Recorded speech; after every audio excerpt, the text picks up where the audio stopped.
જય માતાજી. આ છે અમારા દીકરી બા મિનલ. આ અમારી આ દીકરી બા છે કોમલ. આ અમારી દીકરી સોનલ. આ અમારી ચોથી દીકરી કાજલ. આ અમારી 5મી દીકરી રૂપા.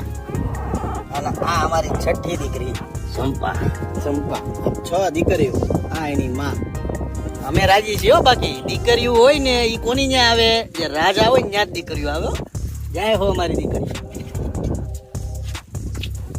ગલુડિયાની હોવાવેળ અમે અને ભીખા કાકા હાડીલા વારાવે કરાવી છે. માનવતાની દ્રષ્ટિએ આવા પ્રાણીનું ધ્યાન રાખવું જોઈએ. તડકો ન લાગે, ટાઈટ ન લાગે, બીજા કોઈ જંગલી જાનવર ન ખાય, એટલે એને વ્યવસ્થિત રાખવા માટે થઈને આ બધું